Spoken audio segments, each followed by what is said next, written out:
रोहित पवारांनी अजित पवारांना निधीसाठी साद घातलेली आहे। पुरवणी मागण्यांवर चर्चा करताना आधी अजितदादांनी आपल्या मतदारसंघासाठी निधी दिला, मात्र आता निधी कमी झाल्याचं रोहित पवार यांनी म्हटलंय।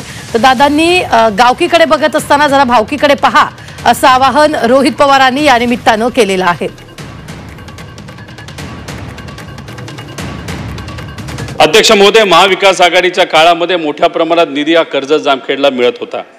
कदाचित त्यावेळेस काही लोक आमच्या जवळ होते, निधी अजितदादा मोठ्या प्रमाणात तिथं देत होते, पण दुर्दैव असं नंतरच्या काळामध्ये अपने झाले पराये, नाही तर कदाचित असं म्हणता येईल अपनों को किया पराया।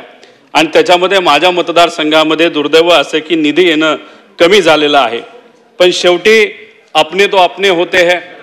त्यामुळे आपल्या अजितदादांना मी विनंती करतो, सर्व गावकीकडे तुम्ही बघत आहात, गावकीकडे बघत असताना जरा भावकीकडे तरी बघावं आणि तिथे माझ्या मतदारसंघामध्ये जो निधी माझ्या विकास कामासाठी, माझ्या तिथं असणाऱ्या लोकांच्या भवितव्यासाठी लागणारे तो तिथं देण्यात यावा। राजकारण बाजूला ठेवू,